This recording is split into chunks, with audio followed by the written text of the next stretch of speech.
And to finish with the last panel roundtable that we're going to have of the day before we do the startup pitching, I want to welcome our next panel, who it's a topic that we don't talk that much, but it's getting to the point where it's becoming increasingly important, right? Most of you are probably Spaniards. We've had a hard time getting startups to grow, to get to a point where they are taken seriously, but very few people talk about, then what?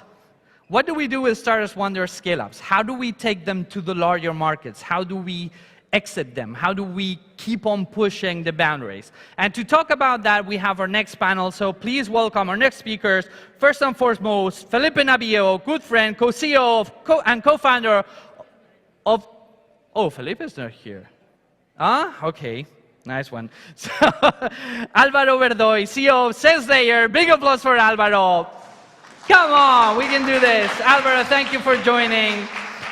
Alberto López, founding partner of Geniali. Alberto, good to have you. Big applause for Alberto, come on. I keep finding your people all around the place. Cristina Vila, founder and CEO of Cledara. Big applause to Cristina. And to run the show, give a wonderful applause to our moderator, Helena Torras, managing partner at Pao Capital. Big applause. Thank you everyone. Thank you for being here today. So Felipe has a good excuse. It requires his presence because a very, very nice, familiar situation. He will explain in another occasion. But we have here 3 outstanding entrepreneurs. And you know, we want to learn from their journey, but what we want is to know the tricks on how they have really become successful entrepreneurs.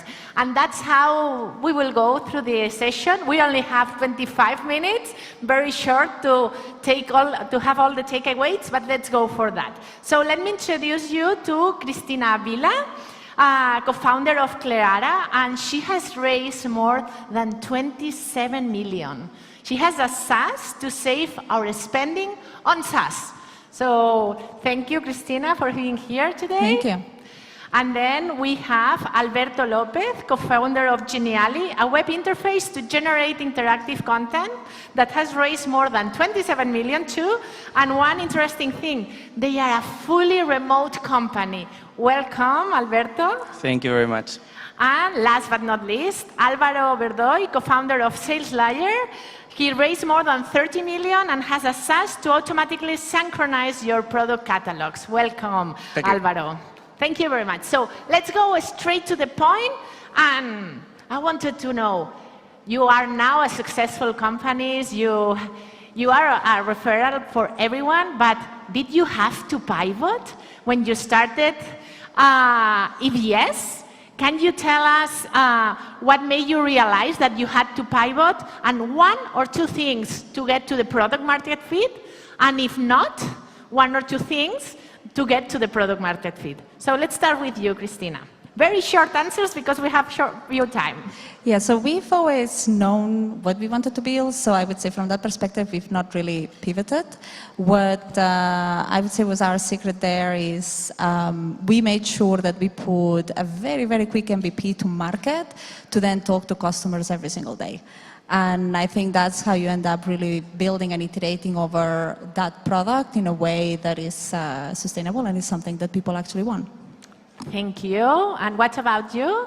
Yeah, we had to pivot a lot at the beginning because actually we wanted to be a B2B SaaS for presentations, but once we did our first rollout of the beta version, we noticed that we did reach companies, but we noticed that we reached massively individuals. So we had to pivot into the B2C business, and we started to focus on that.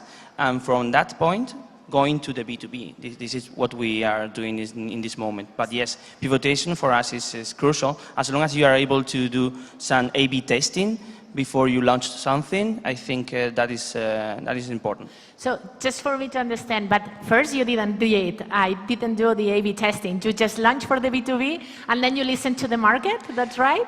Yeah, a little bit, yes. We started to listen a lot to our customers and to our users, and we noticed that we started to grow a lot in education. That led us to think that it would be a good idea to focus a little bit on that market and to the B2C individuals. Yes. Oh, great. So test, test, test. Yes. Alvaro?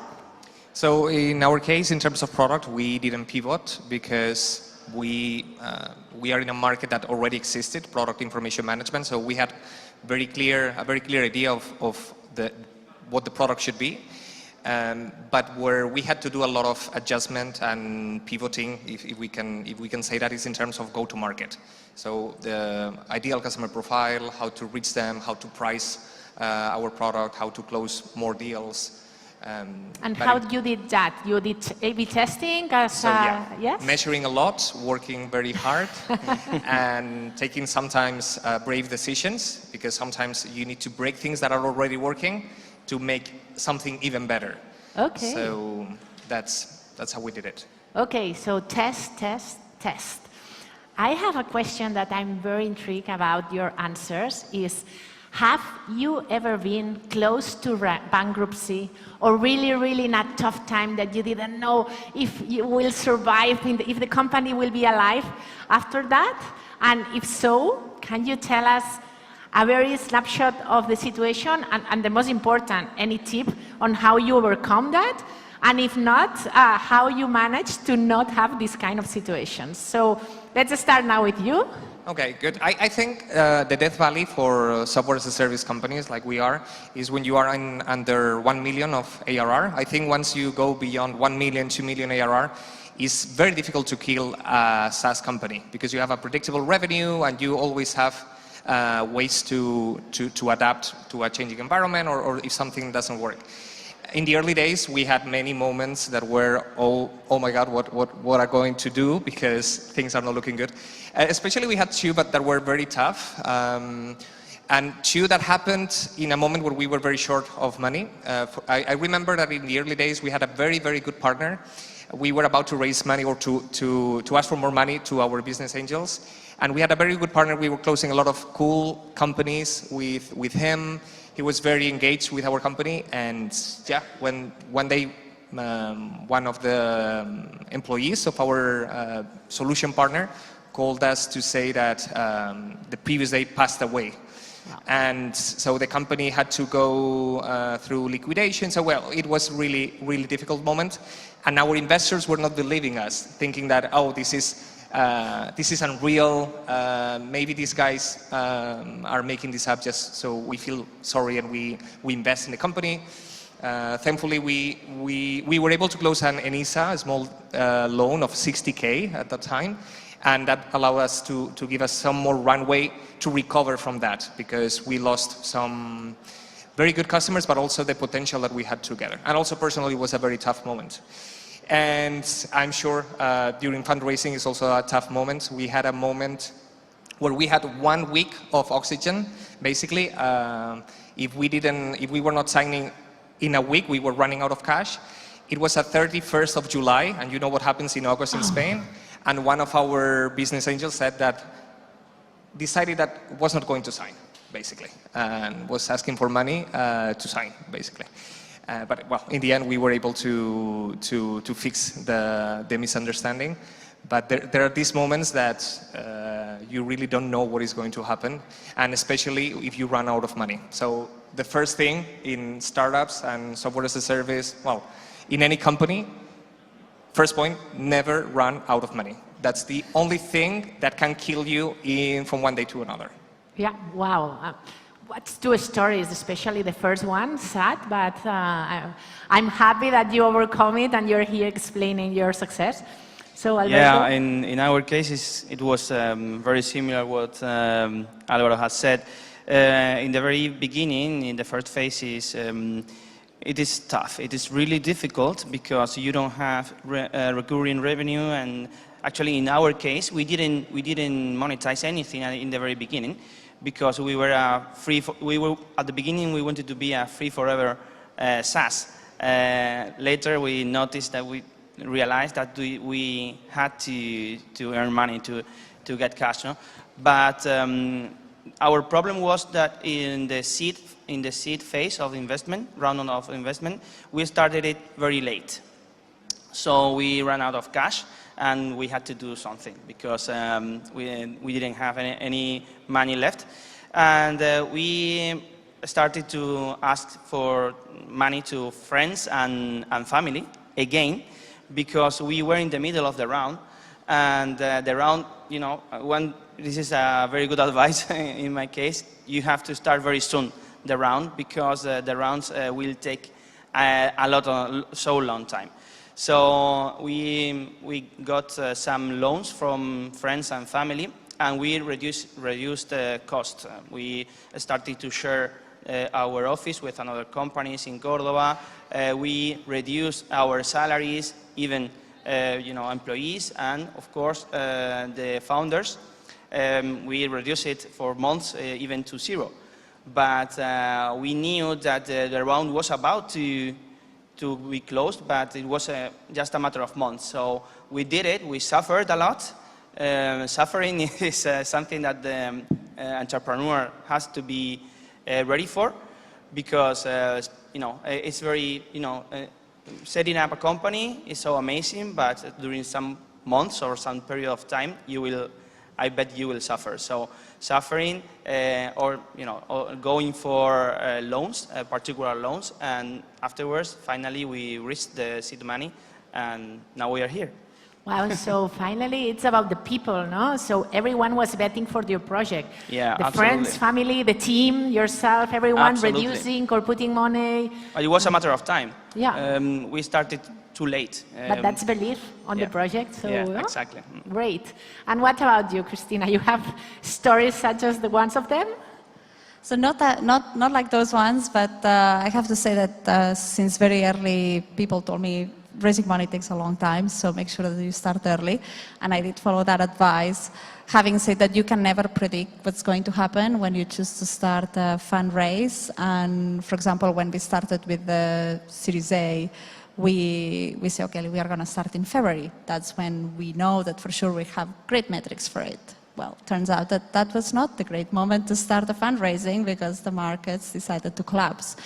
And it's because we had plenty of runway when we decided to start, that in the end we were not under such stress, because, well, we say, well, let's pause, let's see what's going to happen here, let's rethink how we need to communicate now about our business, which is slightly different to last year when everything was booming and so exciting. And then, well, we restarted the fundraising in June, and then from there it went very, very quickly. But yeah, I would say the key to the point that Alberto made is to start early.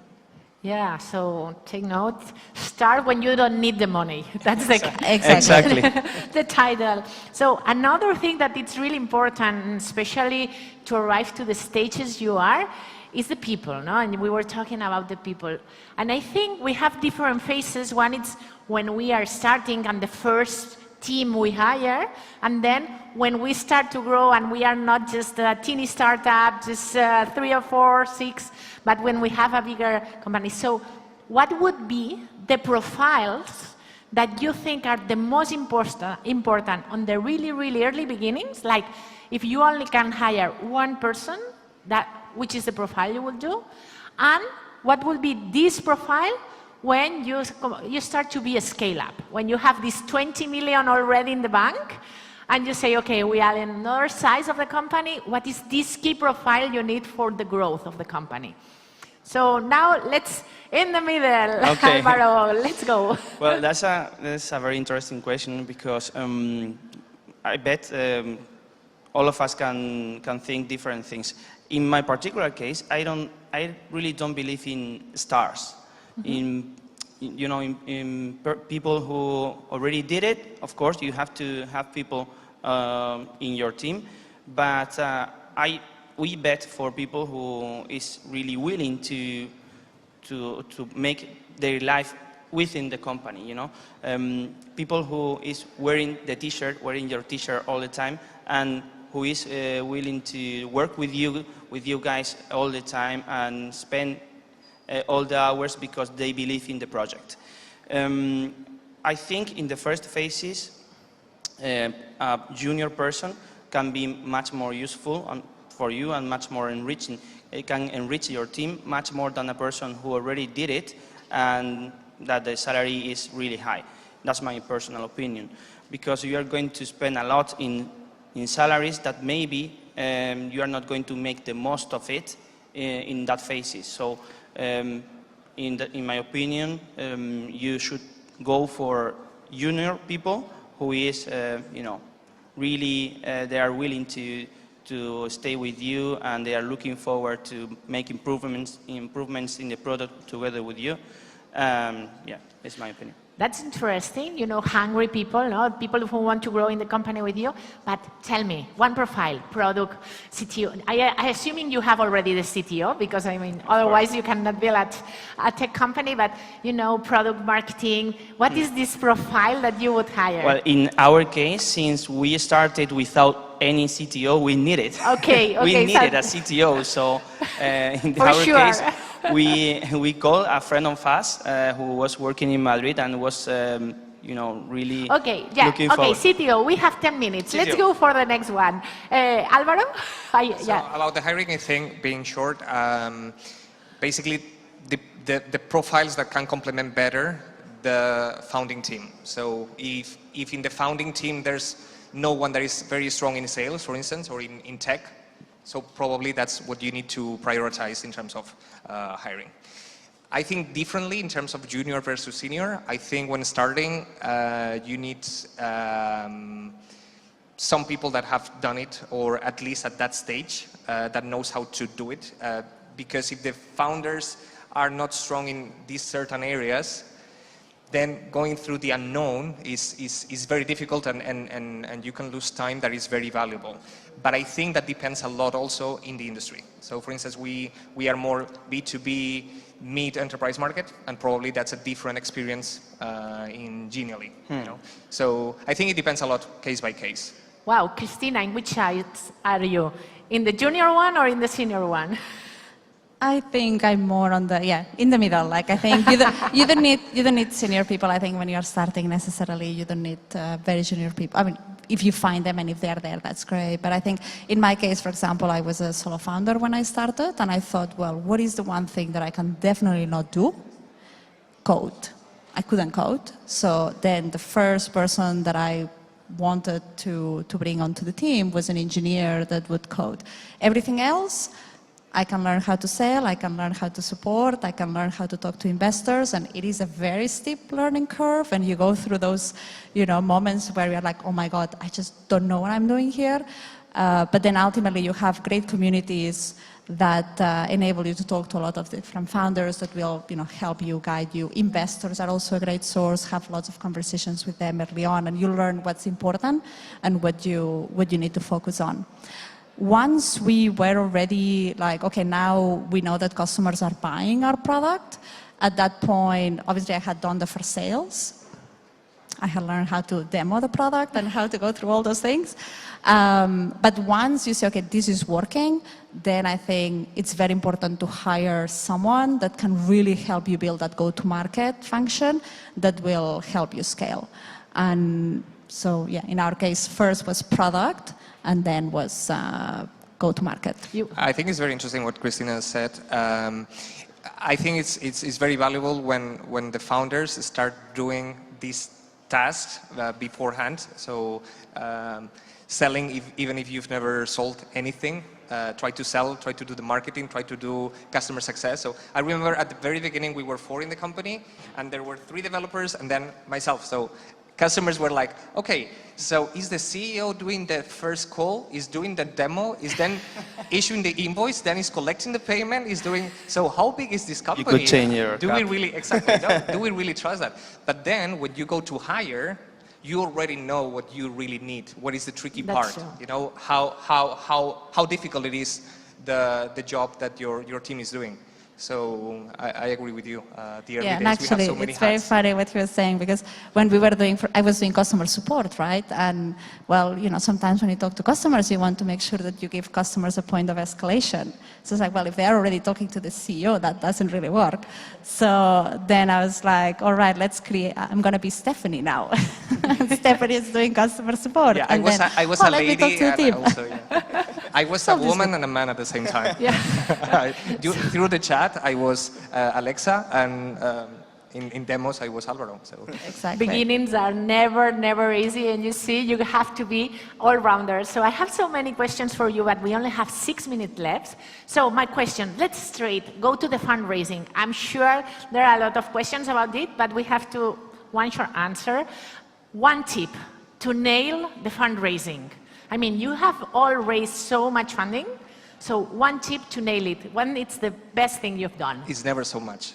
Sorry? It's never so much.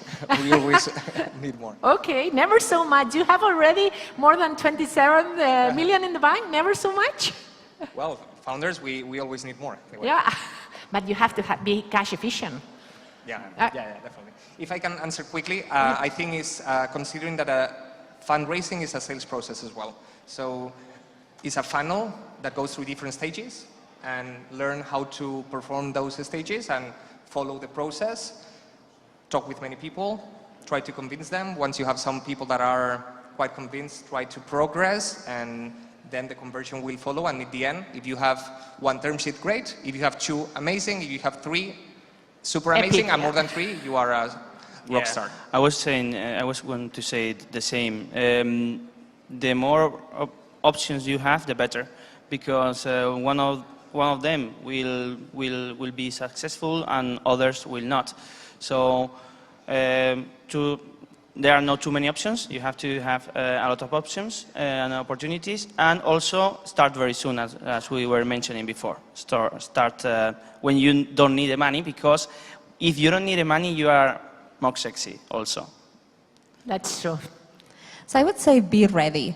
So when you know that you are approaching the time that the company will have the metrics that you think investors want to see for the stage that you are raising funds for, make sure that you have your story together, your deck together, your metrics together, your data room ready, because as soon as some of those conversations start to progress, you want to make sure that you can turn around some of those questions that they will ask as fast as possible, because this will accelerate the process, but also it will give confidence to the investor that you are ready, right? So if every time they ask you for something, you take 2 weeks to answer, it's like, okay, is this company really in it, or what are they doing? And look, we all know that we are very busy, but in the end, well, we just have to be ready. And I would say that's the one that I would. I think these are great advisors, because you really mentioned about the sales funnel. Also in the sales, if you take a lot to give the quote to the customer, they will lose interest. So it's the same with the investors, and be ready, earn their trust, and ask for more money and start very soon, no? At the end. So just to sum up, I would say, what would you say to the startup founders of the audience? What would be the advice to build a high growth startup? But I want that you say a must and a must not. So what you have to do and what you never have to do to build a company such as the one you have. So Cristina? So I would say talk to customers, and through talking to customers, you'll know who you need to bring into the team, because that's what you need to then build for. And something that you shouldn't do is think that you know it all, or that all the knowledge is within the company, especially as the company starts growing. You want to make sure that you still have that focus towards the outside. So always talking to investors, always listen to the market, because otherwise, at some point, it just becomes like teams talking to teams, and then, okay, but who talked to customers here? Nobody. Then we don't have an answer yet. So let's just. That's the must, and the must not? Yeah, the must not is don't think that you have all the knowledge in house. Okay, great. Alvaro? Yeah, Alberto. Ay, Alberto, sorry. Yeah, the must would be think internationally, Yeah, this is something that we did bad at the beginning because we were focusing on Spain, which was the country and the market we knew. But the market globally is much higher, much bigger, so think internationally. And mustn't never give up. If you have product market fit, you have a good team, you will suffer. That is true, that's a fact. But if you believe in your product, never give up. Well, I agree with all what you said. Just to try to say something different, I would say that a must, when you start to scale, talent is the most important job or role of a founder, because you need to delegate, and you need to delegate into the best people possible, okay? And then treat well that team. Culture is super important, and in the end, the team is what really makes our companies so great, right? Because they are back there doing all the job. And what not to do, never lose the focus. So keep the focus on the important things. Today there are so many opportunities, there are so many things that startups and entrepreneurs can do, but we should never forget that customers are super important, the team is super important, talent is super important, fundraising is super important, and out of those set of things, probably the rest of things are not that important, so let's focus on the important good ones. things. Yeah. Wow, we are running really out of time. I don't know you, but I would stay like 3 panels more listening to their tips. So just to conclude, I think never give up. I will take this sentence, never give up. You've seen they have a struggle before, but they are now here, they are succeeding. Things are never great, but they can become great if you are there, if you surround of the best people around you, the best talent. If you listen to what the market is saying, or your customers are saying, what your investors are saying, you don't have everything inside. So yeah, we have finished 0-0. That's the time to close. See you in another panel, and if not, I recommend you listen to podcasts from them, because they are really, really, really interesting, and they have really great stories. Thank you very much. Thank you. Thanks. Thank you, Helena. But I believe someone told me that she wanted to take a picture with all of you. So do you Yes. think we're capable of doing this? Are you up to the task at this time in the afternoon? We can do it? Yeah. Think we can do it? Okay, so let's do this. You stand there. Okay, You with guys you, stand there. with you, let's- Everyone stand up, and to the Okay. count of 3, we raise our hands, okay? Alex, come also. Oh, to no, the, no. I'm not the yeah, important sure. person here. Everyone. Okay, up to the your count hands. of 3. Is everyone ready? Yes? Okay, 1, 2, 3. Valencia Digital Summit! Woo! Great applause Thank for you you. very Thank you much. very much, people. Thank you. Thank you so much. Thank you, Alex. Bye. Okay.